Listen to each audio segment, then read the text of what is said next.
Bem-estar e movimento. Apresentação: Márcio Atala.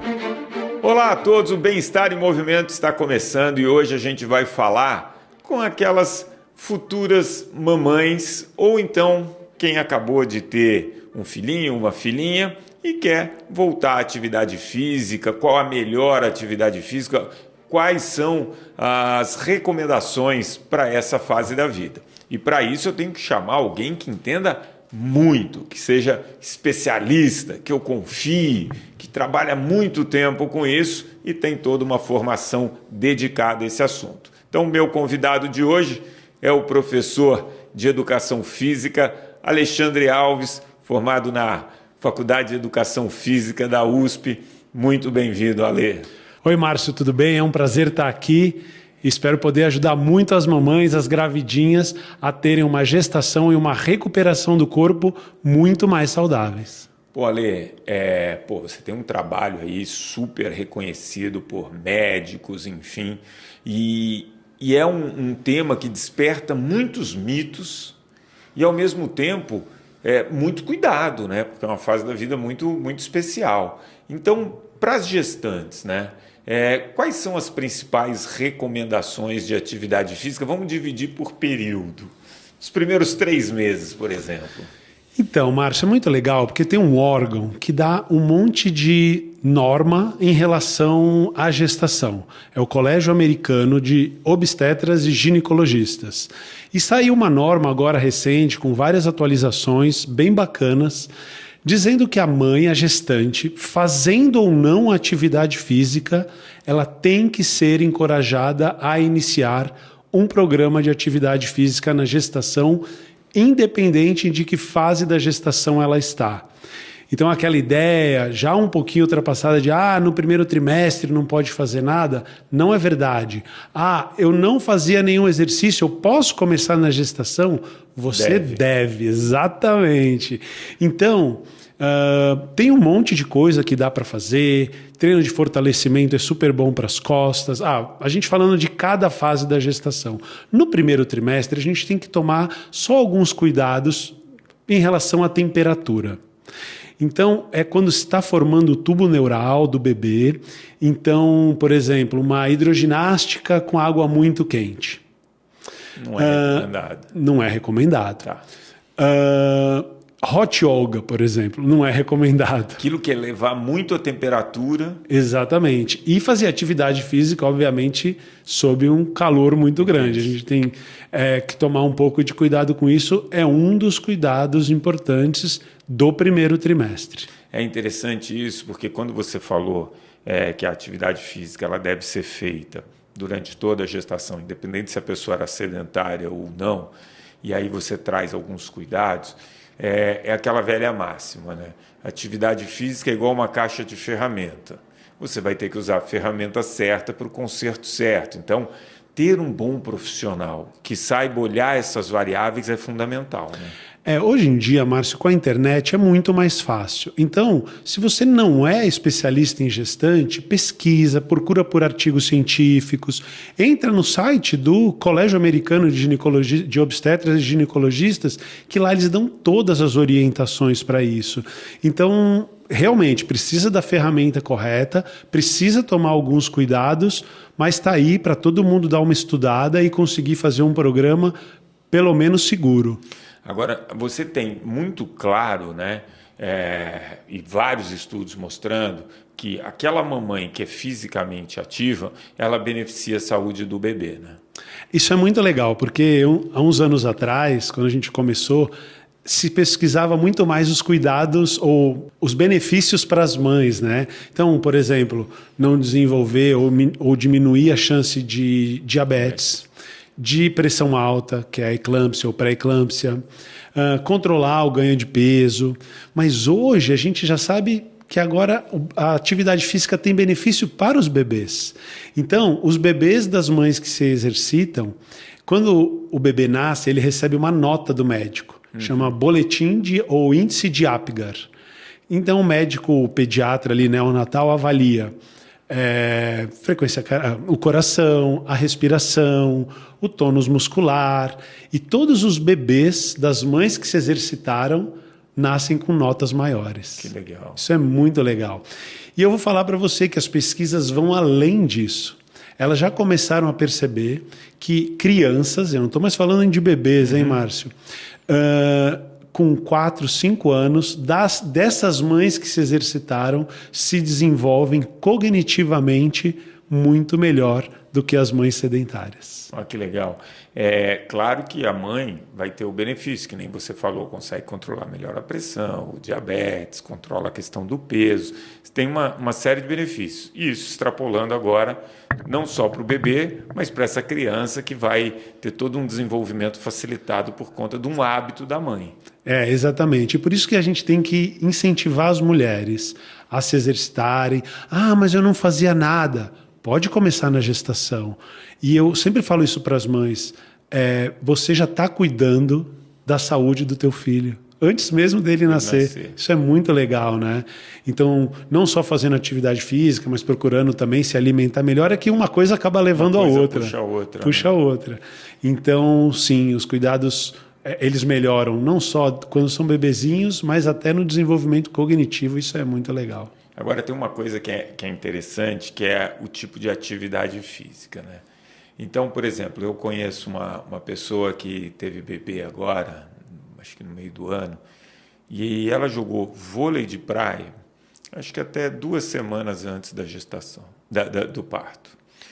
Mas é uma pessoa que já jogava, né? Então, ela tem esse hábito. Eu lembro da Isabel, jogadora de vôlei, que, para quem é da nossa geração, via ela jogando vôlei de quadra competitivo até quase 9 meses. Como que é essa questão de atividades que você já tem o hábito de fazer e continuar fazendo? Claro que você vai adequar a intensidade, frequência, uma série de coisas. Márcio, eu vou colocar uma vírgula nisso tudo, Boa. sabe? Tem que colocar, você é um especialista. Exato. Fazer atividade em si não tem nenhum problema. Ela treinar vôlei, ela jogar o vôlei ali com o técnico dela. Uhum. O grande problema do vôlei de quadra, vôlei de praia, é o trauma. O que é o trauma? Uma batida, por exemplo, da bola forte na barriga. Uhum. Ela cair e bater, porque por mais que ela jogue muito bem, que ela controle muito bem o corpo dela, ela pode escorregar, ela pode trombar com alguém da equipe dela, no vôlei, inclusive, claro, né? E essa batida, né? Esse trauma na barriga, esse é um risco muito sério. Então, o que a gente diz, inclusive de atletas de alto nível, é que elas podem treinar, mas elas não deveriam competir. Muito bom. Porque a competição, elas perdem o controle do que vai acontecer. E o treino, um gesto muito mais técnico, que muitas vezes você faz isoladamente, sem ter uma outra pessoa, que você vai poder ter esse trauma.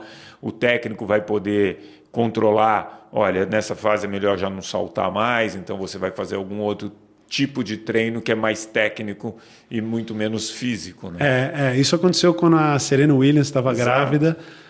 Apareceu um vídeo dela batendo bola, esse que era o grande lance. E falaram, nossa, aí veio um monte de gente me perguntar. Eu falei, olha, ela está trocando bolinha com o técnico dela, a bola vem na mão, ela tem controle. Então isso é excelente, ela continua mantendo o gesto técnico. Uma atividade que ela já tem a facilidade de executar. Exatamente, mas sem aquele risco de o adversário dar uma bola curtinha, ela vai correndo, pode tropeçar, o centro de gravidade está alterado, o peso está alterado. Então, por mais que seja uma atividade que ela controla, essas mudanças do corpo podem gerar uma queda. E aí que é o problema sério. E aí você falou uma coisa importante, que é a mudança do centro de gravidade, né? Já ouvi dizer que, por exemplo, atividades como o Pilates, que você tem uma consciência corporal muito grande nesse momento que você está mudando o centro de gravidade, ajuda ali no dia a dia você ter mais essa consciência e evitar, às vezes, um desequilíbrio ou algum tipo de acidente. Sim, o Pilates é uma atividade excelente, porque além de tudo isso, dela se adaptar melhor aos poucos a esse novo centro de gravidade, que obviamente vai mudando quanto mais a barriga cresce, Mas o Pilates também protege muito as costas, né? É um exercício que fortalece o core. A gente tem que tomar um pouco só de cuidado com algumas posições no Pilates. Porque a partir ali da 20ª semana, vamos dizer assim, na maioria das mulheres, o útero já está um pouco maior. E quando ela se deita de barriga para cima, o útero pode comprimir a veia cava, que é uma parte da circulação importante da gestante. Então, a gente recomenda que a partir ali de 18, 20 semanas, a mãe deixe de fazer exercícios em decúbito dorsal, isto é, de barriga para cima. Como o Pilates tem muito exercício de barriga para cima, então cabe ao professor entender essa alteração da gestação e adaptar os exercícios. Claro. Mas o Pilates em si é excelente. E aí tem a questão também das atividades físicas feitas dentro da água, até para dar um conforto de temperatura, diminuir impacto. São válidas essas? São excelentes, Márcio. Eu lembro que eu sempre, na academia, enfim, que eu dava aula, a gente só tinha seco, então fortalecia, fazia aeróbico, e eu sempre recomendava, por exemplo, o deep running, que é a corrida, né, com o flutuadorzinho da água. A hidroginástica também é excelente. Então, a natação é excelente. A única questão é aquela que eu falei há pouco. A gente tem que tomar um pouco de cuidado, porque algumas academias colocam a gestante na mesma piscina que treinam ou nadam os bebês, os idosos, e aí muitas vezes, especialmente em algumas épocas do ano mais frio, né, a temperatura da água pode estar muito alta. Então, essa temperatura tem que ser um pouco mais fria para a gestante. Que temperatura seria essa? 31, 32? 30, até um pouquinho menos, cara. Até perto de 30, 28, 29. 30, meio fria a água. Óbvio que depende um pouco do exercício que a mãe vai fazer. Quanto mais intenso, mais vai subindo a temperatura. Mas, quanto à temperatura da mãe, o corpo tem um processo de proteção. Então, ele protege um pouco o bebê. O problema é quando ela não tem nenhum controle. A água que está quente, ou ali, como a gente disse, né, na hot yoga, todo o ambiente está muito quente, ou debaixo do sol. Então, no começo, tem que se tomar muito cuidado com a temperatura da água, inclusive das atividades aquáticas. O fortalecimento da musculatura pélvica, ela é indicada ou não durante a gestação? Então, é legal a gente explicar um pouco para as pessoas o que é a musculatura pélvica, né? O assoalho pélvico é um músculo que todos nós temos, que tem como função principal sustentar os órgãos abdominais. Então, a bexiga, no caso da mulher, o útero e o intestino. Ela tem bastante colágeno e ela fica lá a vida inteira segurando aqueles órgãos, né? Então, é bem importante passar com uma... O problema é assim, eu sou educador físico, como você me falou aí, e como que eu vou avaliar quanto que aquela mãe precisa? Eu não posso, eu não tenho formação para isso. Então, hoje em dia, aqui no Brasil, é um dos países com as melhores fisioterapeutas pélvicas do mundo, cara. Legal. Eu, quando fui me especializar em gestantes na Inglaterra, a professora lá falou assim, eu não entendo muito vocês no Brasil, vocês têm as melhores fisioterapeutas pélvicas do mundo e fazem quase 90% de partos não via vaginal, né? Então, sim, é bem importante a preparação dessa musculatura para o evento do parto. É uma das preparações. Então, essa musculatura vai receber... O bebê vai passar por ela e ela precisa ser flexível. Então, essas fisioterapeutas vão trabalhar de forma a relaxar daquelas mães, por exemplo, que têm um assoalho pélvico rígido. E isso, como que ela sabe? Avaliando. E é uma avaliação íntima. Individual. Né? Individual e íntima.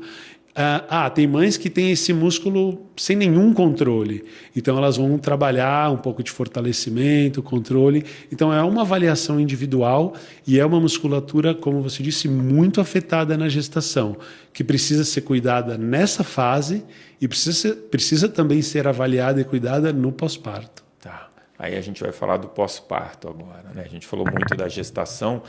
Pós-parto, via de regra, num parto normal, em quanto tempo a mamãe pode retomar a atividade física? Essa pergunta é muito legal, Márcio, porque ela tem várias respostas, né? Uma vez eu fui dar uma palestra numa clínica médica aqui em São Paulo e tinha uns 14, 15 médicos e o diretor da clínica perguntou um por um: com quanto tempo vocês recomendam a volta à atividade física pós-parto? E foram vindo lá as respostas, né? Parto normal, 20 dias, cesariana 40. E mais ou menos esse era o caminho, inclusive para mim, ele perguntou, né? Bom, e ele falou assim, sabe qual é a minha resposta? No mesmo dia. Caraca. É muito interessante. Mas por quê? Não é voltar a jogar vôlei, é voltar a se movimentar. Isso é muito importante. Então, até a mãe que fez uma cesariana, com certeza eles vão levá-la para andar um pouquinho ali, exatamente, na maternidade, não deixar acumular ali muitos gases e por aí vai. Mas existe realmente um cuidado quando volta a fazer atividade física. Então, no caso do parto normal, geralmente os médicos liberam assim com 20 dias, 30 dias. Precisa voltar ao médico para ele autorizar. Quem vai autorizar é o médico. Sim. No caso de cesariana, precisa ter uma cicatrização dos pontos. Então, eles geralmente pedem uns 45 dias. Já tive mães que os médicos, por conhecerem, por exemplo, o nosso trabalho, sabiam que a gente não ia fazer nada que pudesse acometer essa cicatrização. Exatamente. E aí liberam um pouco antes. Agora, tem sempre uma questão, que é assim, o médico me liberou para fazer atividade física. Eu posso fazer tudo? Não. Essa é uma resposta difícil, né? Mas não pode. Por quê? Porque eu sempre dou um exemplo assim. Imagina aquele atleta que sofreu uma lesão e torceu o tornozelo. Aí, clinicamente, ele está recuperado, mas ele pode jogar no dia seguinte? Não dá. Né? Não dá. Então, ele precisa fazer a gente fazia, né, uma ligação entre a fisioterapia... Uma transição. Belo, é esse o termo que eu estava tentando lembrar. Entre a fisioterapia e o jogo. E no caso da mãe é a mesma coisa. É uma transição entre o momento do parto e a volta, efetivamente, àquela, por exemplo, modalidade que ela gostava de praticar. E a questão da intensidade da atividade física com o aleitamento? Cara, não tem nenhuma relação, porque sabe? Tem esse mito, né? Se você fizer atividade física, pode secar o leite. Você já ouviu tem isso? Esse mito, tem o mito que altera o sabor do leite pelo acúmulo de ácido lático. Tem alguns mitos que já são ultrapassados. Tá. A gente tem que tomar cuidado com a intensidade por outros fatores, porque ela está com o centro ainda de gravidade alterado, com as articulações afrouxadas. Ela tem, até os 6 meses, pelo menos, Márcio, diminuição da densidade óssea. Caramba! Sim. Então, como é que ela vai voltar a fazer uma atividade de alta intensidade se nem o corpo dela ainda não se recuperou? Preparado. Não está preparado para aquilo. Por exemplo, a gente tira foto das mães no primeiro dia de aula pós-parto. Eu mostro para ela a foto delas. Elas se assustam, né? Porque elas estão totalmente... Não realizam, né? Elas estão com a postura totalmente afetada. Eu falo, como é que você quer correr nessa postura? Então, vamos melhorar a tua postura antes. O abdômen, como ele é distendido pelo crescimento do útero, ele perde sua função principal. Quer dizer, ele tem 2 funções principais do abdômen, que são sustentação dos órgãos abdominais e sustentação da coluna. A principal função do abdômen, as principais são essas 2. E ele não está cumprindo nenhuma delas. Então você vai colocar a mãe para correr, para saltar, quando o abdômen dela está todo fraco, flácido. E fazer esse fortalecimento tem que ser passo a passo. Tem que ser passo a passo. Então, uma coisa, já que a gente está falando de pós-parto, que é uma dúvida muito grande das mães, é a temida diástase. Exato. Né? A diástase é a separação das bandas do reto abdominal. E é engraçado, porque uma vez eu sempre conto uma história assim, que era uma sexta-feira, 5 da tarde, e uma mãe me ligou, falou, olha, eu quero ir aí fazer uma avaliação com você. Eu falei, ok, vamos marcar segunda-feira? Ela, não, quero ir agora, mas onde você está? Não, eu estou do outro lado da cidade. Eu falei, tá bom, eu te aguardo. Chegou lá, ela já tinha um filho de 9 anos, olha só, Márcio. E falou, não, eu fui no médico, ele falou que eu tenho diástase. Eu falei, tá bom, deita aí no chão que eu vou te avaliar. Eu fui lá, coloquei a mão lá no abdômen, a gente faz uma avaliação de toque no abdômen, ela tinha 1 centímetro. Isso não é diástase, né? Então não tem nenhum problema. Então, esse medo das mães da diástase, elas têm que ter um pouco de paciência. Porque tem uma pesquisa que mostra que se ela não fizer nada, depois de 6, 9 meses, ou 1 ano, ou 12 meses, aquela musculatura já vai voltar ao seu normal. Quer dizer, não vai voltar exatamente ao normal, porque ela foi rompida, foi esperada, mas ela não precisa de um cuidado ultra mega especial para aquilo. É só ela voltar a se exercitar normalmente, se alimentar bem, que o músculo volta à sua função de sustentação. Eu quero fazer uma analogia com o futebol, por exemplo, né? Então, o atleta termina a temporada, fica 1 mês sem treinar e volta. Ele não vai voltar competindo. Exatamente. Você vai ter que preparar o corpo, a musculatura. E aí o bonito, né, da nossa área, da atividade física, é perceber que você dá um estímulo um pouquinho acima da condição daquela pessoa, o corpo tem aquele ganho, melhora. Aí você dá um estímulo um pouquinho maior e você tem toda uma progressão. É fundamental estar bem acompanhado, estar bem orientado nessa fase, né? É fundamental entender quais são as mudanças que o corpo sofreu na gestação. Então, como eu disse, assim, frouxidão articular, perda de massa óssea, inclusive, perda de massa muscular, mudança postural. Então, é isso que você falou. Tem que ser algo paulatino, tem que ser algo gradual para que o corpo dela vá voltando. E aí a gente tira foto, avalia, mede circunferência abdominal, mede tônus abdominal e mostra para ela, agora vou começar a voltar aos poucos. Então, que modalidade, por exemplo, que você praticar? Eu jogo tênis. Então, começa a bater bola a partir de agora, 3 meses depois, com o teu professor, mas não joga ainda uma partida competitiva, porque você não tem ainda controle do teu corpo. Ele está fraco de algumas, né? Fraco muscularmente, enfim. Ele precisa ainda ir se recuperando. E é dessa forma, gradual. E tem uma parte que eu diria que até neural, né? O nosso corpo ele vai se acostumando com um novo centro de gravidade, com uma nova postura, com um novo jeito de pisar, de andar, de tudo. E aí essa readaptação exige tempo, exige repetição. Não dá para queimar etapa, né? Cara, você falou tudo, Márcio. Postura é neural. É neural. Eu sempre falo para as alunas, sabe aquelas coisas que as nossas... Eu sou um pouco mais velho, né? Que as mães falavam assim, não fica com essa postura aí, meu filho, que você vai ficar assim. A gente fica.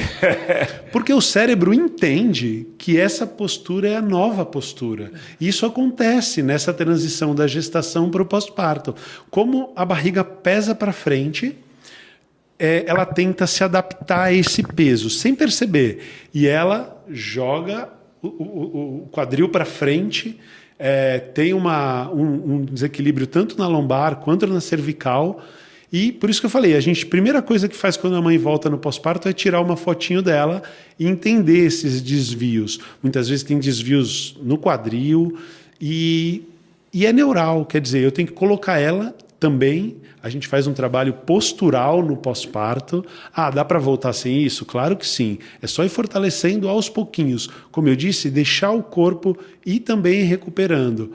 E a gente faz um trabalho postural para, exatamente como você falou, de forma lenta e o cérebro dela entender que a postura está mudando, voltando ao que era antes de ter o bebê. Entendi. E curiosidade minha, nesse trabalho pós-parto, em algumas vezes o bebê está junto, existe essa atividade em conjunto? Seria muito legal que sempre o bebê estivesse junto. A mãe não quer ficar longe. Imagina uma mãe de primeira viagem que teve bebê há 2, 3 meses, o médico a liberou para fazer atividade física e você fala, fica longe do teu bebê. Nossa, então dá para fazer muita coisa com o bebê. Se não junto, que dá muita coisa, do lado, perto, sabe? Ela tem que tentar achar estratégias, nem que seja caminhar, fazer alguns agachamentos, vamos dizer, com o bebê no canguru, no sling, é super legal.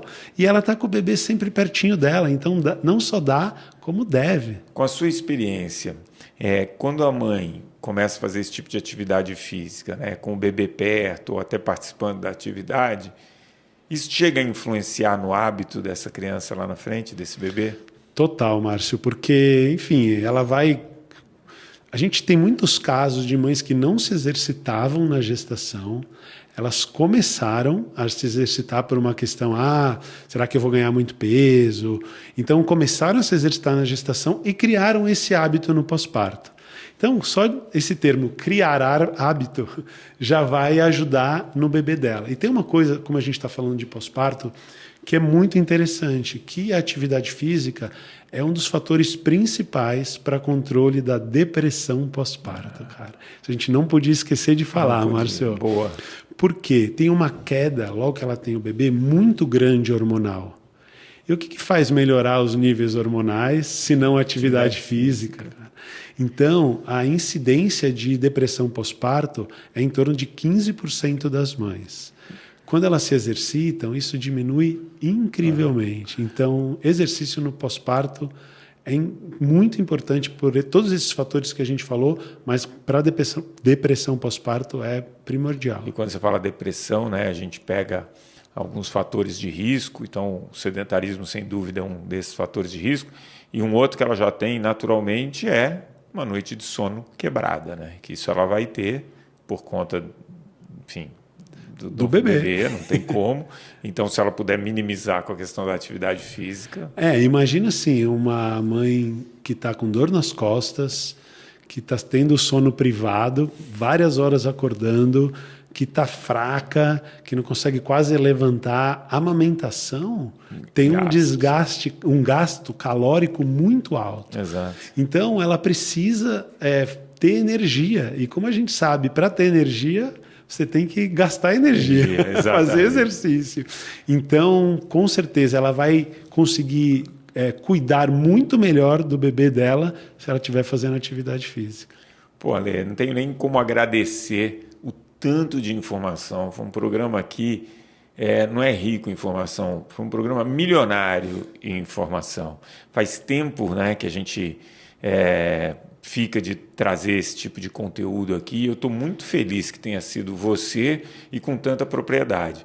Foi realmente muito bom o programa e quero te agradecer. Eu que agradeço, Márcio. Eu fico sempre muito feliz de poder orientar, instruir, dar dicas para as mães para que elas tenham uma gestação e um puerpério mais saudáveis. Eu estou sempre à disposição. Obrigado, Ale.